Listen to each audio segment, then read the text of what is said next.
going to talk to you about Houdini, and in particular, how to use Houdini for games and real-time effects.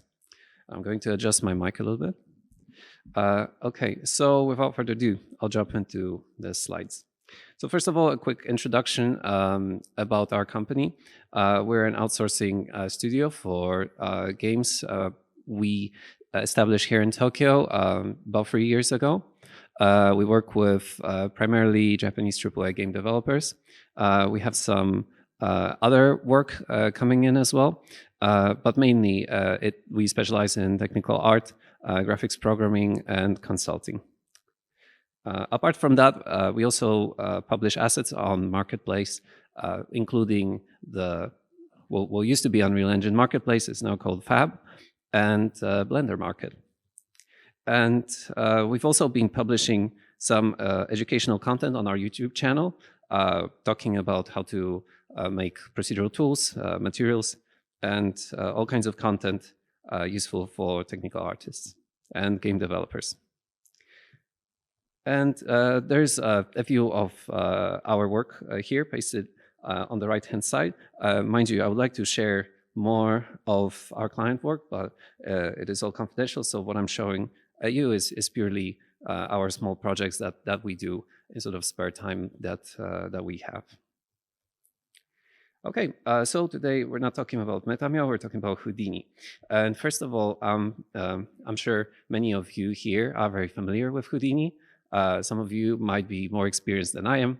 First of all, I'd like to find out how many of you guys use Houdini currently at work. Okay, more than half. That's great.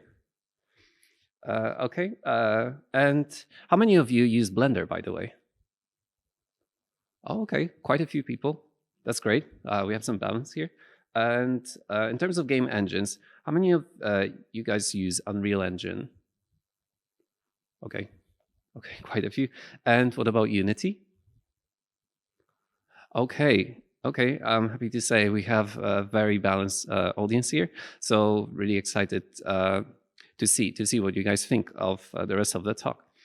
Okay, so I'm going to today compare Houdini with some other procedural tools on the market.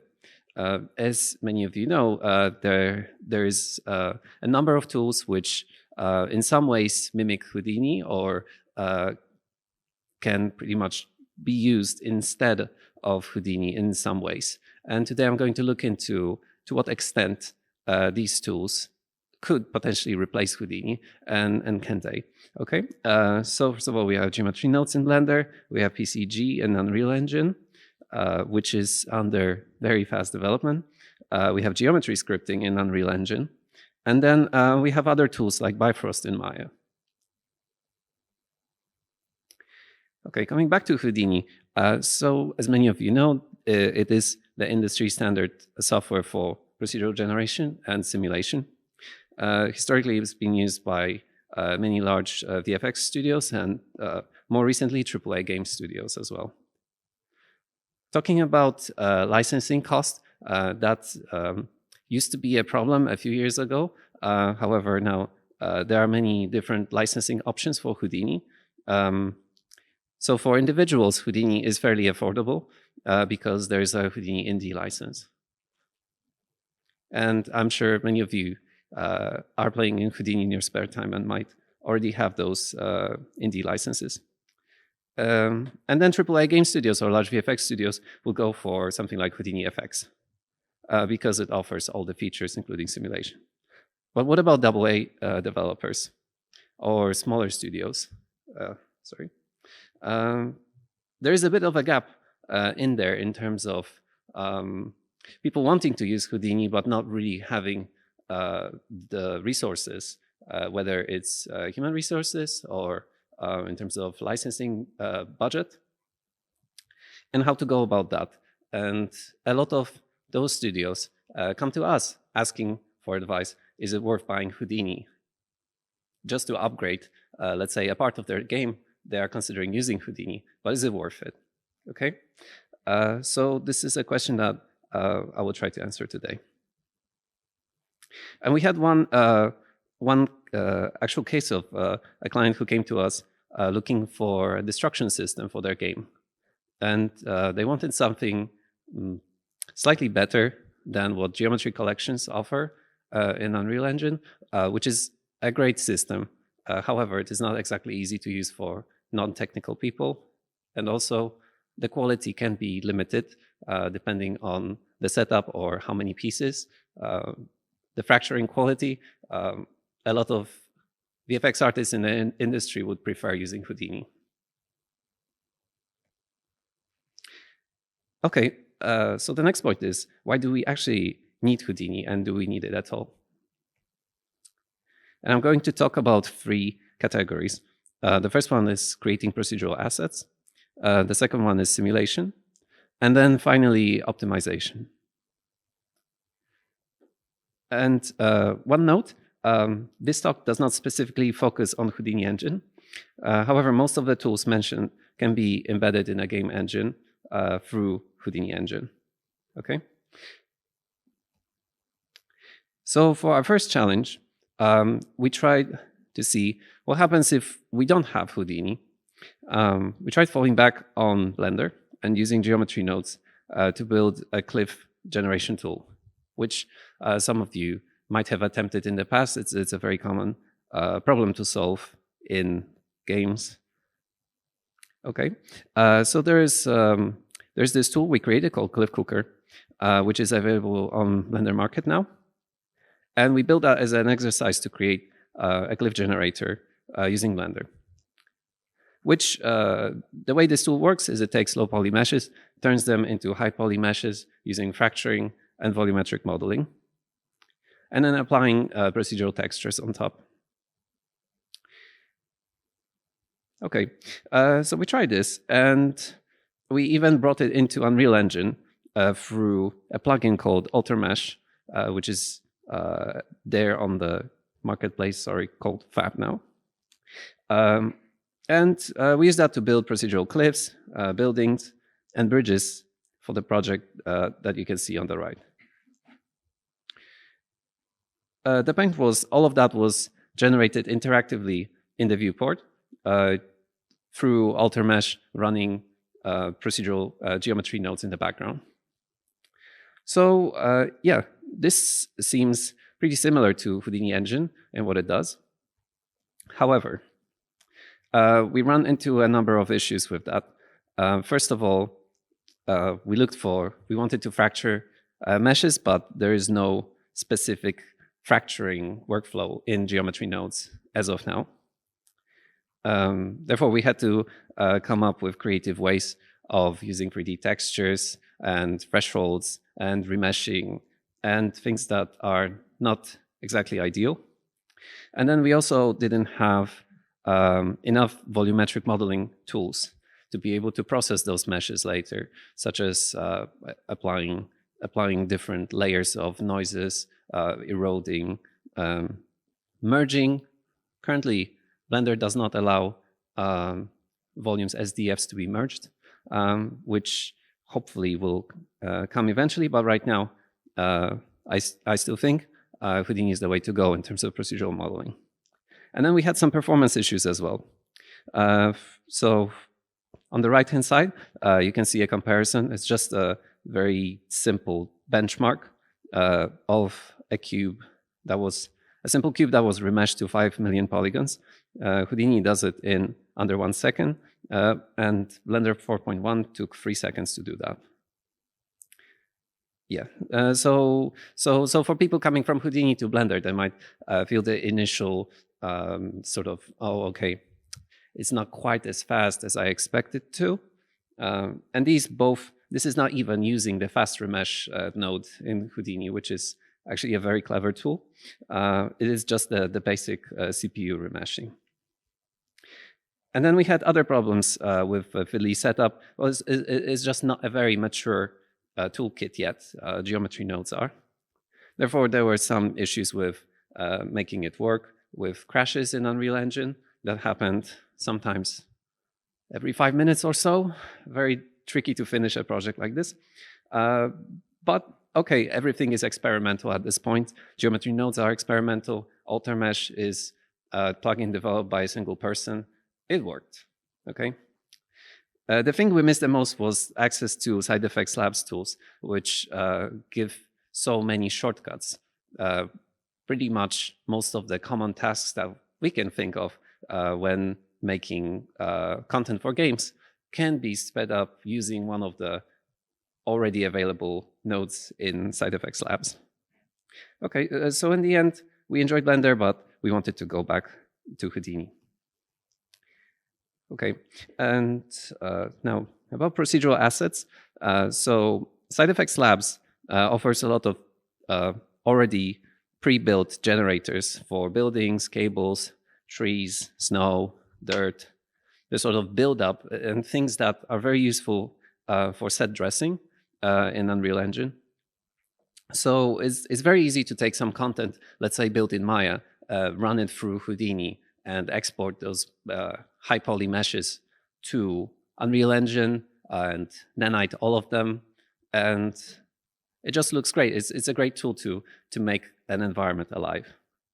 And to help with that, there's a number of production samples created by SideFX, including an open world environment, which I think I see Fight over there who worked on the project. Good to see you. And then there is Project Titan as well, which is a city environment that includes a lot of buildings, wires, fences, scaffoldings, and characters, all created procedurally. Okay, and there is a talk that goes into more details about this, which I recommend watching. Okay, so the next step is simulation. As I'm sure many of you already know, Houdini is the go-to DCC tool for simulation. And we try to challenge it in a way, sorry. Can we render realistic water in Unreal Engine using Houdini? Okay, and we challenge ourselves through 3 different points. The first one was making it in a complex shape, then adding ocean waves, and then finally adding foam on top. And we wanted all of that running simultaneously, preferably in real time. But we first started with a path tracing example just to see if we can get the data through. Okay, so I'm going to play what the end result was first. And hopefully video playback works. It's good.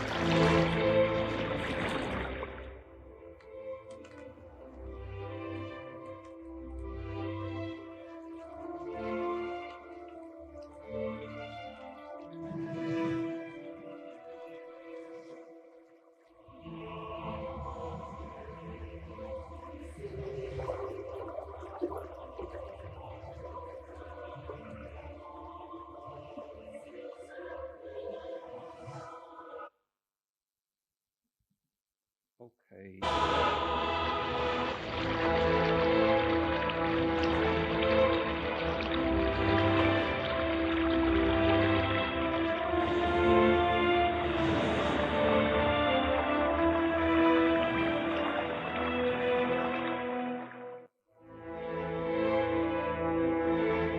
So this was our attempt at running a realistic sim and rendering it realistically in Unreal Engine 5. And I'm going to talk a little bit about how it was made. So the simulation uses the new ocean tools in Houdini. Well, not exactly new by now, but the tools that allow things like deformations and the whitewater tools that were updated, which did help a lot with setting up the simulation. It was pretty much smooth for us. So we had a collider built in subtools and then run a flip sim, which was first made as a flat tank with just some forces driving the wind. And then the splashes, which we then run a whitewater simulation through.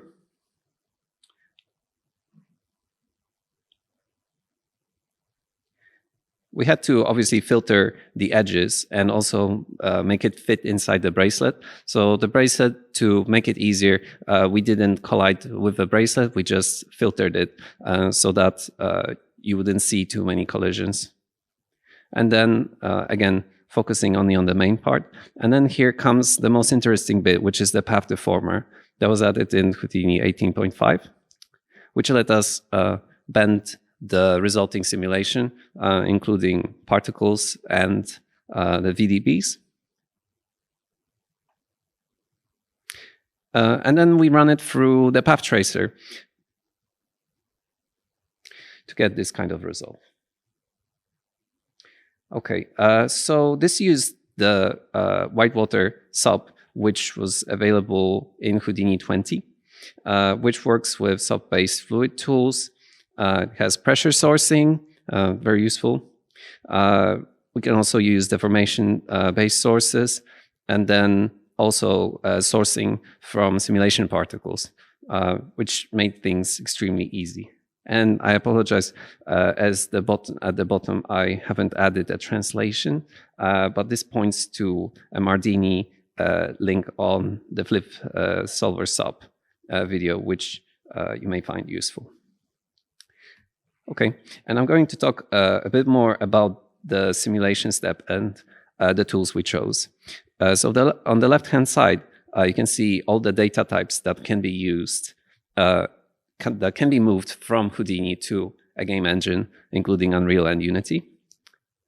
So, and they are ordered in the order of increasing rendering cost. So on the left-hand side, from the top, there's 2D textures, 3D textures. Then there's static meshes. Then we have a set of a mesh plus VAT, a vertex animation texture, which after that we get skeletal meshes, and then geometry cache, and finally VDB cache using the heterogeneous volumes, which were added in Unreal Engine 5.3. Okay, so all these data types can be used to create different types of effects in games. 2D textures can be used for things like imposters, which some of you might argue are not necessary anymore. However, in practice, we still use them a lot, even with Nanite. Okay, and 3D textures can be very useful, but there's a bit of creativity and R&D involved in shaping the LUTs, in exporting useful data that can be then used to reconstruct effects in shaders. And vertex animation textures are also interesting. It's a very useful way to optimize skeletal meshes, to replace skeletal meshes, and for instance, have 100 characters moving on the screen without running in CPU bottlenecks.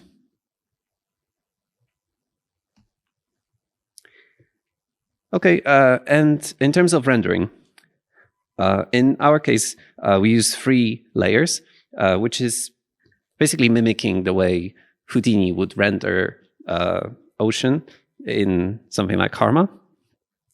So we have an underlying volume, which has absorption and drives the ocean color, which is shifting from blues to greens and all that depth that's created through particles swimming inside the ocean. Then we have a very thin surface, which is responsible for specular reflections mainly. And then finally, we have foam on top, which on the left-hand side, you can see cinematics. So for cinematics, like the one you just saw, we would use VDB caches for that. And then for the surface, we'd use geometry cache. And on the right-hand side is a solution to recreating the same effect in-game. In that case, we would get rid of the volume of the cache for volume. Instead, we would use a modified single-layer water material, which can simulate absorption without the actual volume being there. At the time when we rendered this, the path tracer didn't actually support the single-layer water material, which is why we used a proper volume for that. It was a workaround. Okay, and for the surface, this is interesting. It could be replaced with potentially a VAT or a looping mesh using SideFX Labs. And then for the foam on top, I would use something like vertex color, animated vertex color cache on a geometry cache. This could be quite efficient. Or, well, if we didn't need fully realistic position of the foam, we could also run some sort of panning textures and apply some shader magic to make it more interesting.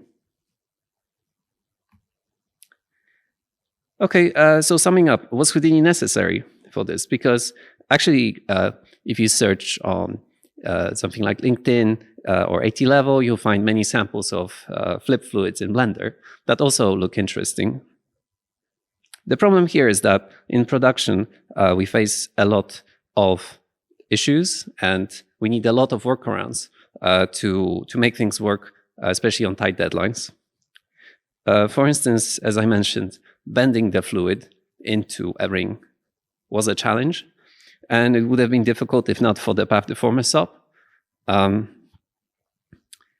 Another challenge would be actually creating collisions with the bracelet. Fortunately, we had VDB modeling tools for that. And then things like the shallow ocean deformer SOP, which is extremely useful. We could simulate ocean waves on the inside of the bracelet. So there are actually two layers, one on the top and one on the inside, and then they are merged together. So the inside bit was actually a 2D simulation that was applied as a kind of displacement map. But what's special about this displacement map is you can simulate foam on top of that very easily in Houdini. And it's very fast as well. Okay, and finally, things like the loop volume SOP that comes with SideFX Labs, which is great for games because it can easily optimize the cache sizes and memory. Okay, so thanks to all of these features, we're able to create realistic ocean effects in Unreal Engine. And then the next step would be to optimize that for in-game use. And here's a bit of extra content. We also, this on the right-hand side, you can see a poster we just created for our company. And we also used Houdini for this. All of the splashes here were made using Flip, which was then modeled and sort of sculpted into the shape, a sort of abstract kind of shape that you see on the screen. So for instance, for the main cup splash, we use surface tension and the crown splash sample. And then we have a helix splash, which uses pop fluids. And then there is a pink splash, which uses the pop curve force. And then a lot of volumetric modeling on top. And then rendered in 14K to print on A0 size, which, yeah, is a very large image. But Karma handled it pretty well, which was great to see. Okay, so finally, I'm going to talk a bit more about games content. So we have optimization here, and SideFX Labs is truly a treasure chest for tools like this. I've already talked about looping volumes and things like baking things to textures. I'm going to talk a little bit more about that. So the game res SOP in Labs is extremely useful for things like making LODs, imposters, texture baking, great for multi-platform games when you need to scale all the way from, let's say, PS5 down to Switch or mobile. It can do all of that in a single SOP. And Satsuki Sensei is here with us. I'm actually referring to Satsuki Sensei's video about creating LODs using tops. So please check it if you're interested.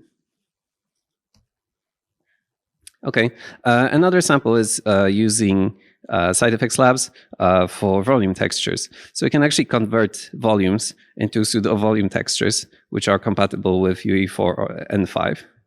And these could be used to replace noise node in the UE material editor.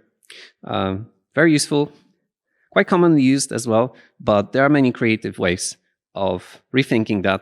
And for instance, what we use this for is a tool called MetaFoam, which is used to make realistic foam and bubbles in Unreal Engine. That's fully procedural. Yes, so summing up, we have a number. There's just so many nodes in SideFX Labs.